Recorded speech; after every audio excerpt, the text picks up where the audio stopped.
right. We are live. Hey, everybody. Ah, let's see. What is it? April. We're in a new month. We're in a new month. Imagine that. And it's not April Fool's Day. No, that's good. Well, it's kind of funny because of our topic today. It would have been funnier on April Fool's, and I kind of did think of that when I was planning it. Good. All right. Well, let's get going, don't you think? Yeah, absolutely. All right. You starting or am I? I'll go ahead. All right. Hey everyone, welcome to Future Brand. I'm Tracy Hazard, and along with my co-host Tom Hazard, today we're going to talk about fake podcast reviews.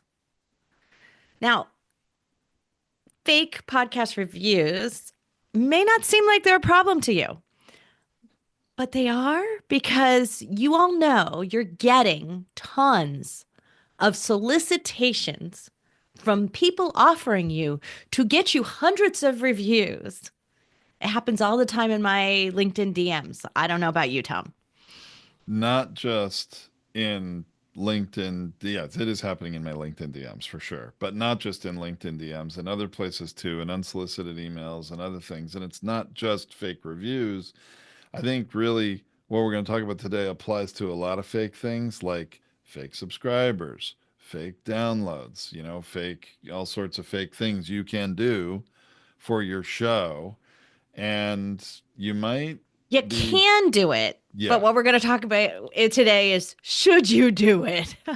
And I'm sure it's tempting to a lot of you, especially if you're brand new and maybe you're worried, hey, I want to put this out there and I don't want there to be these crickets, singing when I publish my podcast, or I don't want, people to see I don't have any reviews because they're going to think my show isn't any good yet. Every new show goes through this, and you might feel a little insecurity and be thinking, maybe I should get some fake reviews or see how I can get some other than just organically reaching out to your audience in a lot of very good ways that you can to make a reasonable ask for reviews.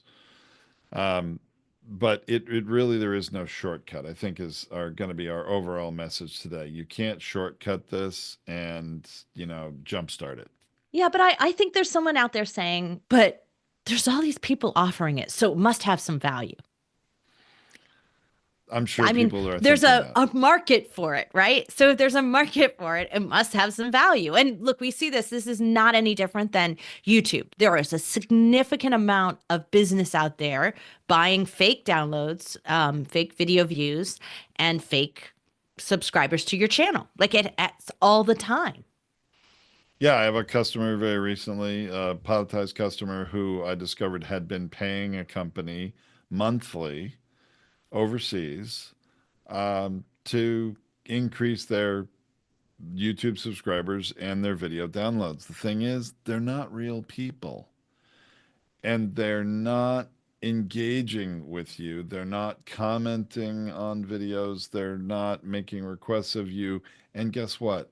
YouTube can tell, Apple can tell, Spotify can tell what's a real user and what's not. It's actually similar, Tracy, to what happens every election cycle is that there's, a steep drop in activity on X, formerly Twitter, with a lot of accounts after an election because all the fake accounts get shut down because all of Why keep doing it if there's the no election, right? the There's nothing. people that were paying for it stop paying for it because they don't need it anymore. And all of a sudden, vroom, your activity drops.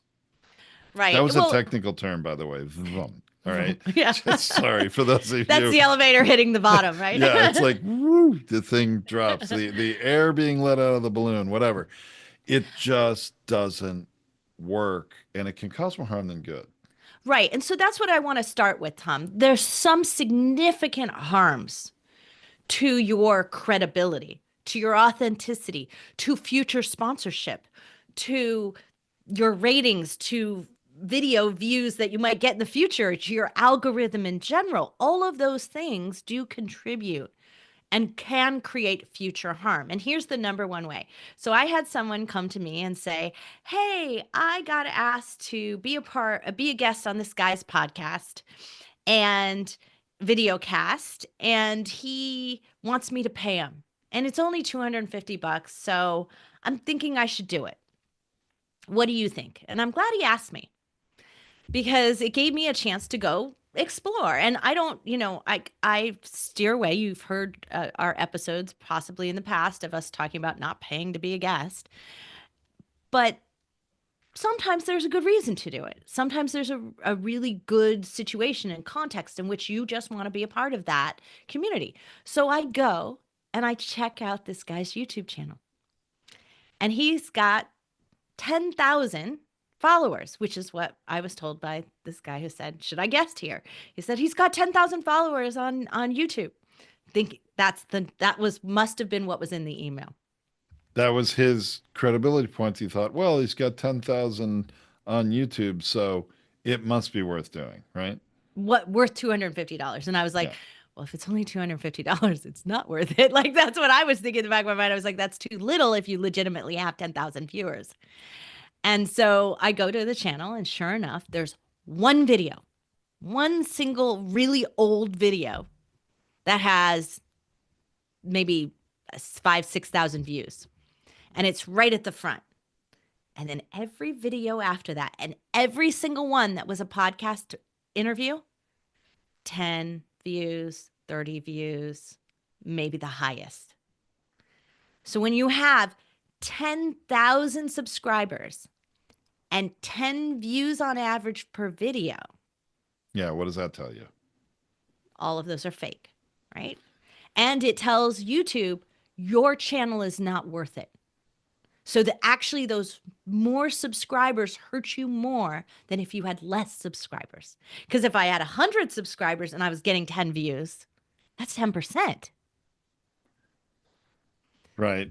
You really, when you just, if you have just a little curiosity, and I hope most of you do, to go maybe not down a deep rabbit hole, but just to do a little due diligence, on someone's podcast, their YouTube channel, all sorts of things like this to find out, is what they're saying true?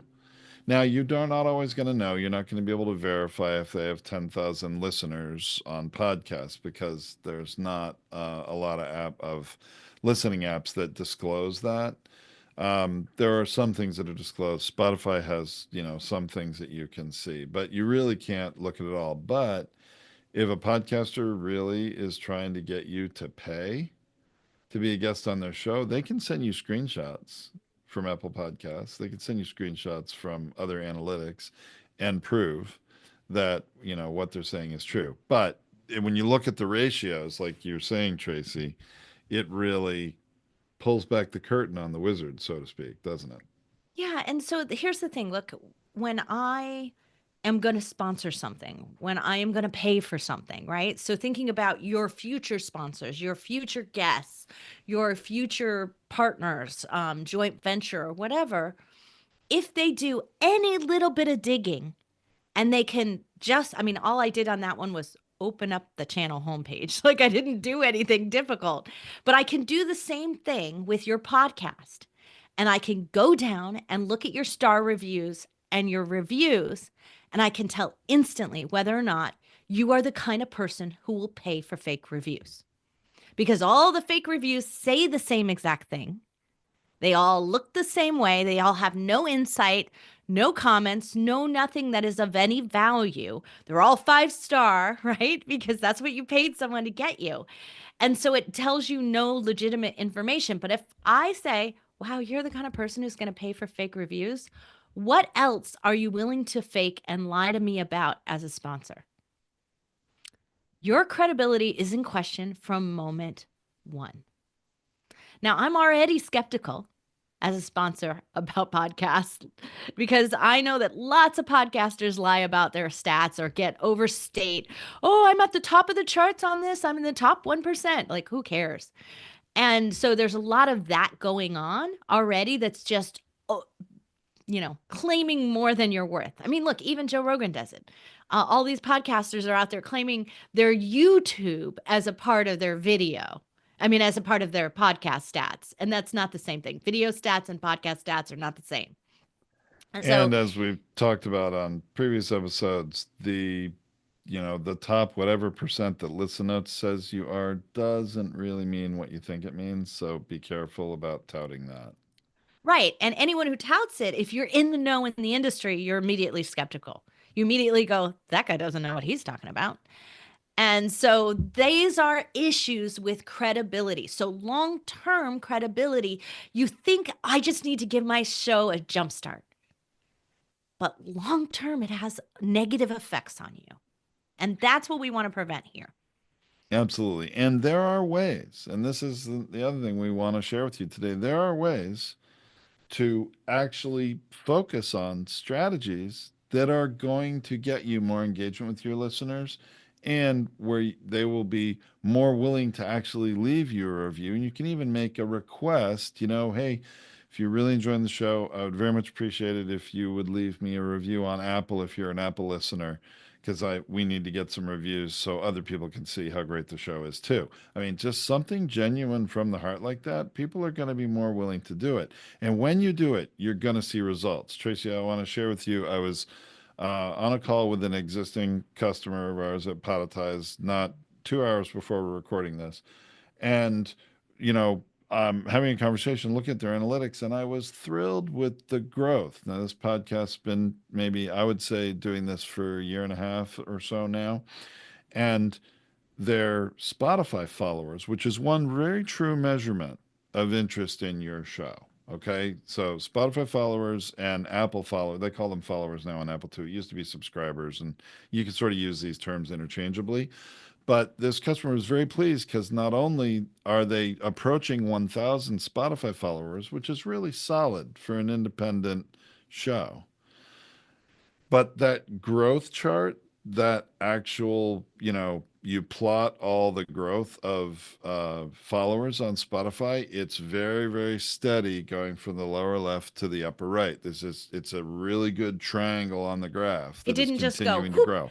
up and straight across. That's a sign Right. of fake. And Right. this is what I want you to understand. It's like people think, oh, but you have to have an Apple account to make an Apple review on a podcast. And there are entire farms of humans who are out there creating these Apple accounts, creating fake reviews, fake stars, fake follows, doing all of those things. That is happening out there already. Just because you think they have to have an Apple account, so they must be human, isn't true. Now, for those of you that are listening to the podcast, not watching the video, Tracy sort of held up her hands and made sort of air quotes around humans. And so Yeah. she was being facetious and meant they're not actually real humans. It's a farm of computers, a bot farm, which each one has an Apple ID. So they can leave a review and they But can even subscribe to a show. But even if they are humans, because we do have like, humans in who knows what country, like signing in, creating an account just for this purposes. And you have to remember that the reason we get so many of these direct messages in social is because they're already set up to boost apps. They were set up first to boost apps before they realized, well, we already have an Apple account. What else could we do with it? Oh, we could boost review on podcasts. So let's add that to our services and we'll just pitch that out in email and in direct messaging. So they just expanded their services. So sometimes they are a real human being, but they're not a real human who is going to listen to your show. No, They're they're not. going, And that's the big difference. And you can see that now. If you have not syndicated your own show to Apple Podcasts, you can't see this, but there are some analytics in there that you can see that show playthrough. And this is something Tracy and I talk about a lot. So when you have a lot of followers on Apple, and they talk about followers and listeners and engaged listeners, there's a lot of different, metrics that they have in their beta analytics in Apple. And when you have an awful lot of followers and 10% playthrough, what does that tell you?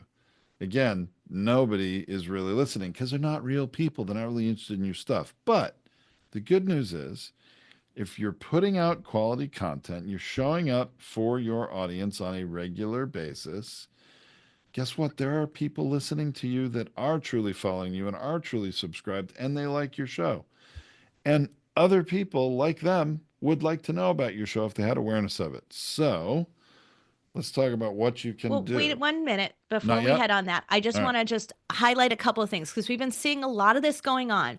There's tons of regulatory action starting to take place around the world. So it might not be happening to you here in the US, but it might be happening to you in the UK or in other places. So I want you to be aware of this. We've been seeing tons of actions on the music side of things. We've been warning you about that all year, and the image side of things as well. But now we're starting to see the same thing with reviews.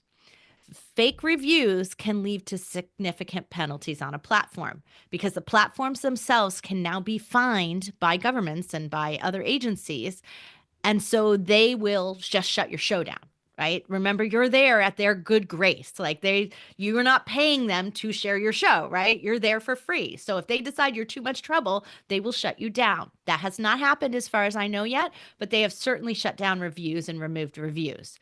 So you need to be careful because if you are the kind who's done nothing but pay for reviews and pay for all of that, and they see a lot of that faking, they may highlight you. You may get some legal consequences happening in the future. So keep that in mind. The other thing I want to say is that if you see it happening to you in Amazon, they call it review bombing, right? So, like, I think in other places, Yelp, they call it review bombing, but basically, where one of your competitors goes in and then just gives you tons of fake reviews or truly fake positive reviews and negative reviews. It's on both sides of the coin there. So you can get them on both sides, but basically they do it purposefully fake so that it highlights your show and gets you alerted to the platform that you might be in violation. You need to report them. And that means that you need to pay attention to the reporting process. There is no way, there's no real takedown method in Apple or Spotify, but there is a reporting process. And so go ahead when you see those things happening, don't ignore them. If you didn't do them, if you feel that that's happening to you, report it immediately before your channel gets harmed.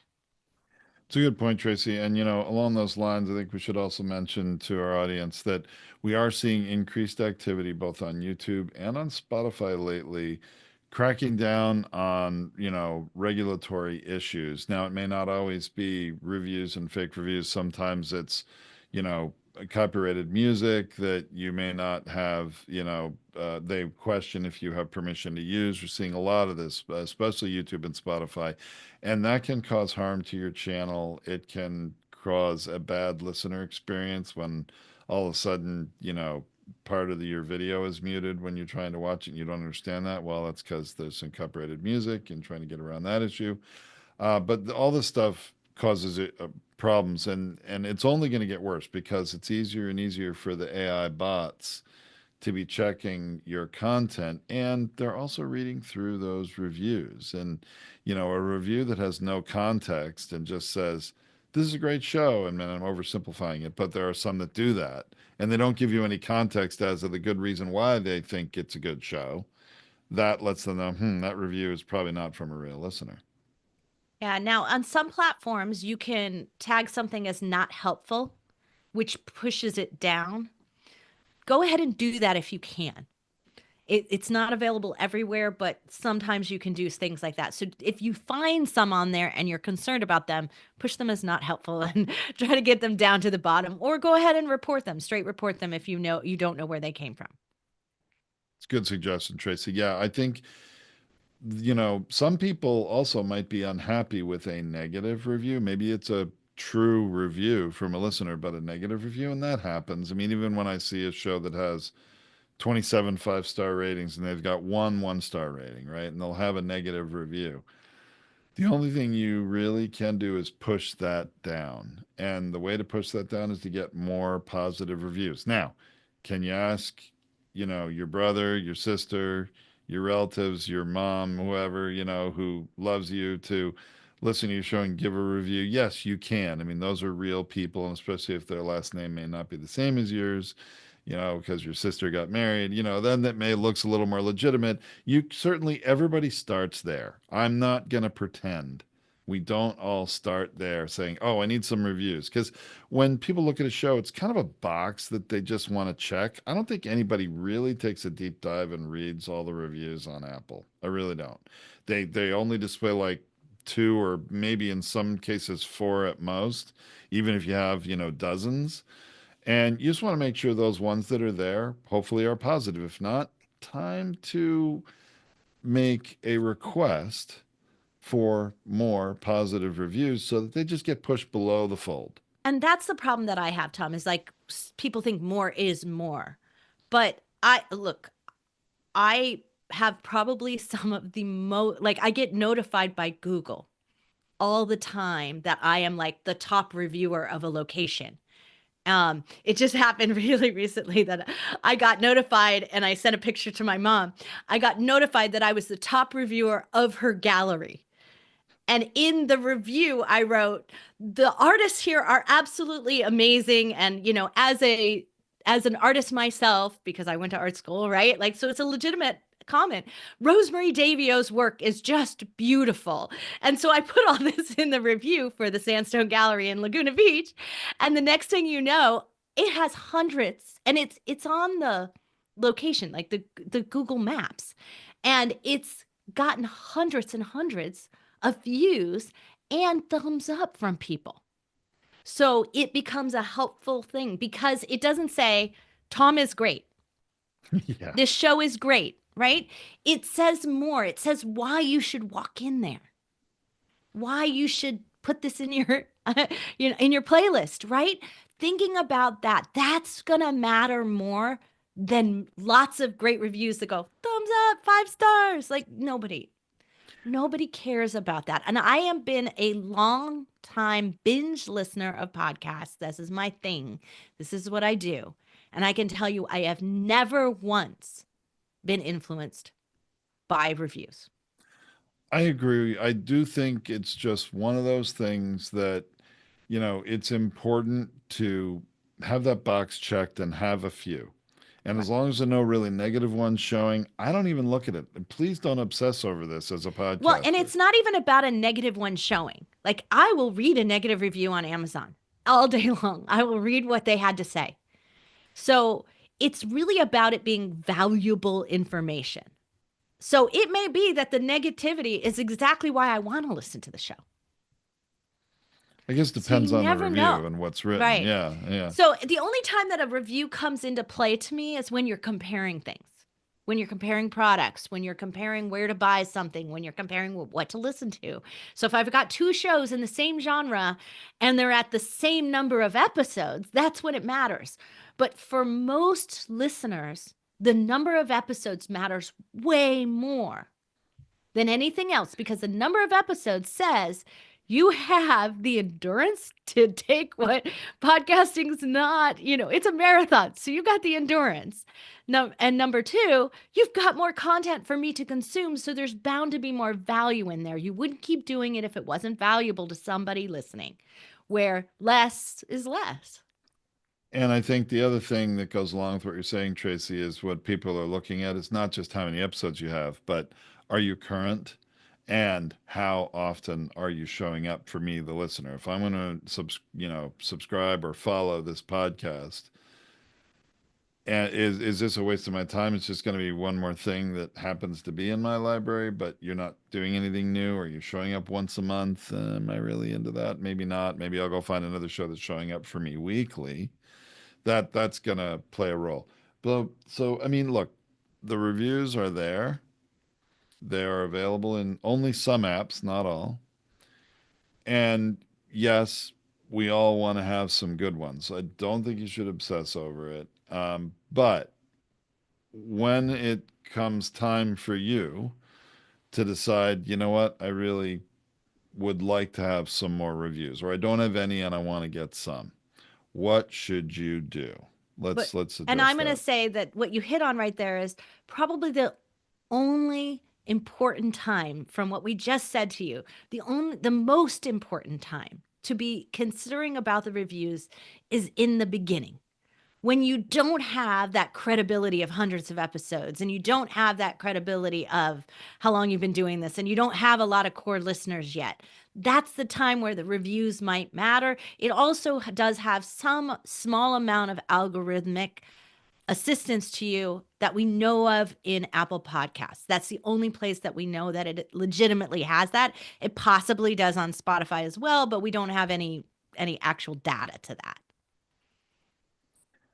That's right. So when you have a new podcast, like I said, start where you can. Friends and family's fine. But as you're getting, half a dozen episodes in, maybe 10 or 12, I think it's important not to ask too early, like from episode one, because you haven't put up enough content yet for people to really judge it yet and to form an opinion. So as you get to, I'd say 6 to 12 episodes, hopefully weekly, I'm going to suggest. So you've been doing it for, you know, a couple, 3 months. Now is a good time to say, and make an appeal. I mean, you have a podcast, you have a platform, you have a megaphone to be able to reach out to your audience, those that are listening, even if very few, and just make a personal, sincere request. And if you have anything that you have to offer in return, like a shout out on the podcast or anything of, value to give them that doesn't cost you money. Nobody should be really, again, buying or paying for reviews, even if you're giving a reward to someone who does it. But is there, something that you can do? Give a shout out on social media and a big thank you. There are lots of things you can do that don't have to cost anything. And if people really are enjoying your show, they're going to be willing to do it. So the other side of that, Tom, I think, is saying that if they're already listening to your podcast, it's easier for them to make a review. It's So true. thinking about that, when you send out an email to people, they have to go log in, do it. But if they're already listening to your show, it's a little bit easier for them to make that review for you. They're in Much the right easier. place. They can do it while they're listening to you. You can make that request saying, "Hey, if you're in your Apple Podcast app right now and you're enjoying this show, would you be willing to go leave a rating and a review for me? Because that'll help other people know this show is worth them listening to also." And you can even just remind them. So you if you're listening and you're in your app, you can do it right now. Now, if they're driving, they're not going to be able to do it, right? If they're sitting on their sofa in the evening or at their desk at some point while they're listening, then maybe they can do it. But you've got a lot of power in your voice and just a suggestion, because a lot of people, even if they like the show, they don't remember. They're not like you, Tracy. They're not a hyper reviewer. You are a Right. hyper reviewer, I right? am. But here's another method that I think you should consider is your guests. But asking them at the time before you've recorded is a mistake. And especially for a new show, obviously you aren't live yet.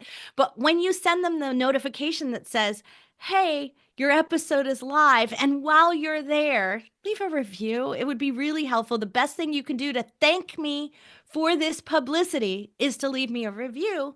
That's a great time for them to do it. Also, sometimes you have to leave a teaser to say that, "Hey, I said something in my close I think you're going to want to hear." So it makes them actually listen to it too. I think that's a great tip for, building anticipation and getting people to listen through.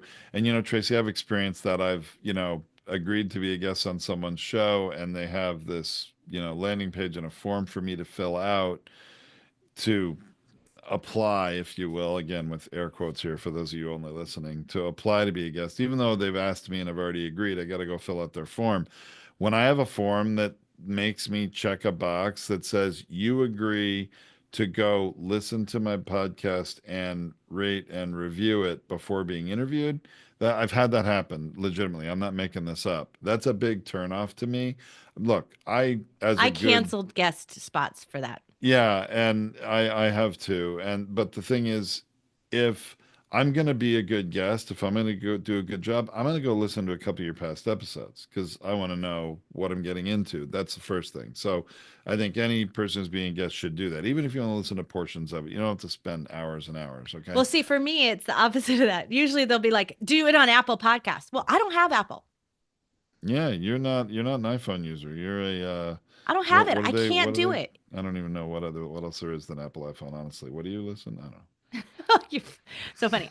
I have Spotify and Castbox and Yeah. Overcast and all of those. So Yeah, I there's know. plenty out there that are non-Apple related, but I can't do it. So you want me to sign and check a box and do it? It's like, oh, forget it. I'm not. I that it says to me, you don't understand podcasting, and I don't want to be on your show. Right. But if I have a good experience, if you're inviting me on your show, I have a good experience, feel it's a good show, then yeah, I'm willing to give back to you. You're giving me exposure in your show that has value to me as a guest. And sure, I'm willing to do it. But it's the law of reciprocity. It's not, A demand. a demand and a requirement. And Yeah. so that's where I think some people go wrong. You're right. Yeah. Now, Good Pods is my favorite app for reviews. I love their process because you not only can review a show, you can review something while you're listening, and it says that you're reviewing it while you're listening. And I think that's really fantastic. So if I allow my all the other people out there to hear what I'm listening to at the same time. So there, I'm not only going in and doing that person, doing my research to be a guest on that show, but I usually leave a review there while I'm listening to it and let every one of my followers know that I'm listening to it. So it really has a lot more magnified effect. Now, unfortunately, Good Pods is not as big an app as it should be. It's got so many amazing features. I can't believe somebody hasn't gobbled it up yet because it's such a good app because of what it can do over on this on the review side and on the like sort of social proof side of things. You people on the Android phone operating system really got, thrown a disservice by Google when they killed Google Podcasts. That That one was really, really easy to review as well. Like that one was so yeah. super easy to review. You could review an episode and a show, and it was really well done. And YouTube Music just is a very different experience. There are some good things about it, but there's also some really not so good Yeah. things about it. It But is not, and then Stitcher's gone. All the ones you used to listen to, Tracy, I think over the years you've had to switch listening apps multiple times because they yeah, just go away, right? that's why I'm not loyal to one. I try them all based on what I want to do. But, here's the thing. You mentioned this. I'm a hyper reviewer. Not just a podcast, by the No, way. of everything, a hyper Yeah. reviewer. And this is the thing. If you're asking for someone to review your show and you don't understand what it takes to review it or what's valuable when they do review it, then that means that you're not going to reciprocate. You're never going to review somebody else back. And this is what I find is like you can ask, but you didn't do it. You didn't do it for the last time you guested. You didn't do it for the last show that your friends launched. Why should you expect your friends to do it for you? Well, again, we're going to come. You're right. You're talking about, again, the law of reciprocity. You've got to serve and then you'll get back. So, a lot of you, especially starting out a podcast, are going to invite guests to be on your show. Some of those people are going to be podcasters who have their own show. In fact, you'd probably be really wise to choose a few of those early guests of your show who are podcasters for two reasons. Number one, you're going to be heard on their show. And guess what?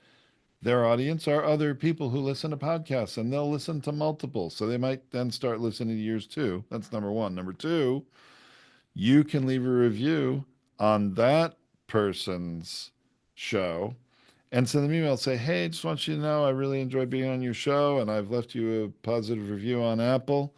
You probably don't even need to say, would you do that for me?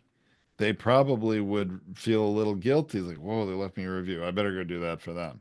Right? So it doesn't have to be a hard push or a hard ask, but there's also nothing wrong with asking. So I think people just hope more than anything when it comes to this, don't they, Tracy? And my mantra in business, and I'm sorry, even if you're not in business, if you're a podcaster, it's a business of sorts. So this qualifies. Hope is not a plan. Hope is not a strategy to achieve results. So you just need to take some action. Yeah, absolutely. Now, we have something where in our Showcaster player, you can click on it uh to go to the rate and review page, right? And what it does is it just shows people how to rate and review. Because a lot of times when our Showcaster player is the player on a web app.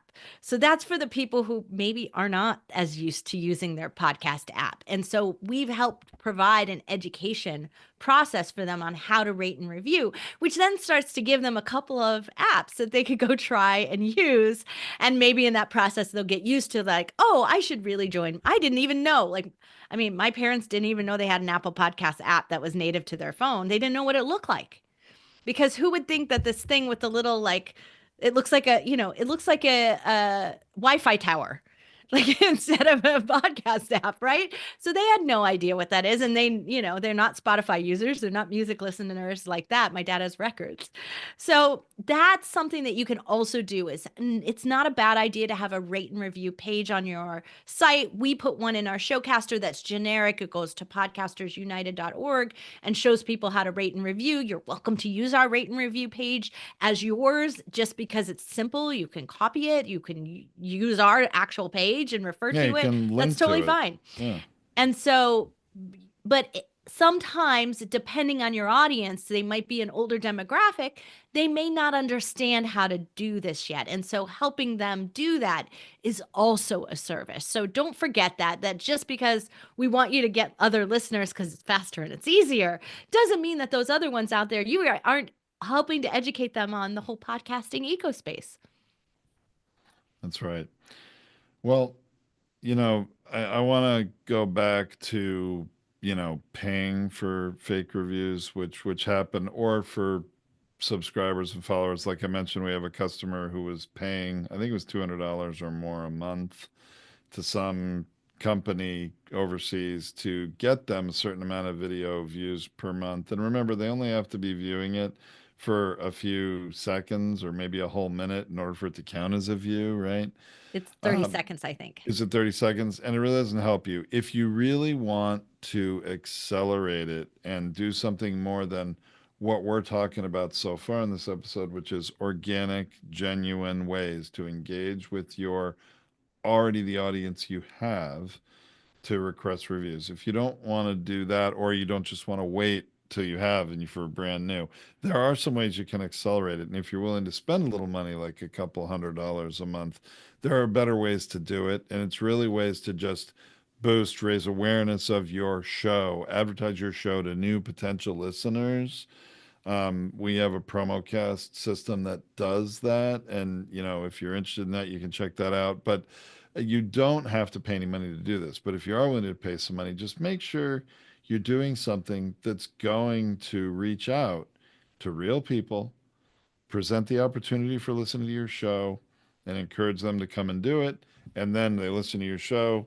They're probably going to leave a review if they like it, or you can make an appeal within your show, like we've talked about, to do it. So there are things you can do to accelerate.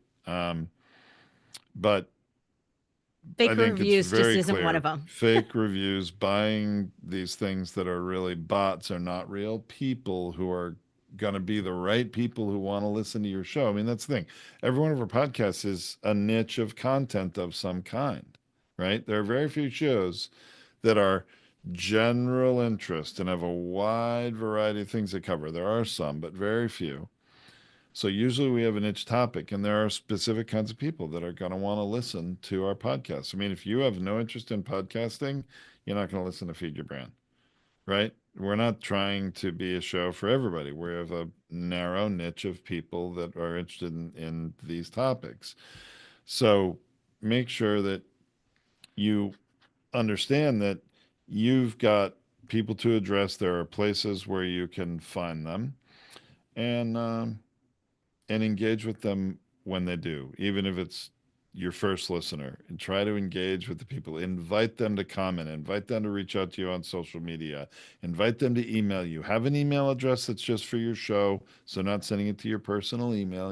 People want to be more private and protect their private email and phone number. That's great. Guess what? You want to have a phone number and invite people to call you, you can have a Google Voice number that forwards to a normal phone. These are free things. There's lots of free tools. You don't even have to go that extreme. But the email address for your show, very important. Engage with people. Provide them value. Invite them to share. What do they like what they're hearing? Would they like to hear something different? What do they like? What do they not like? If you're new, get some feedback.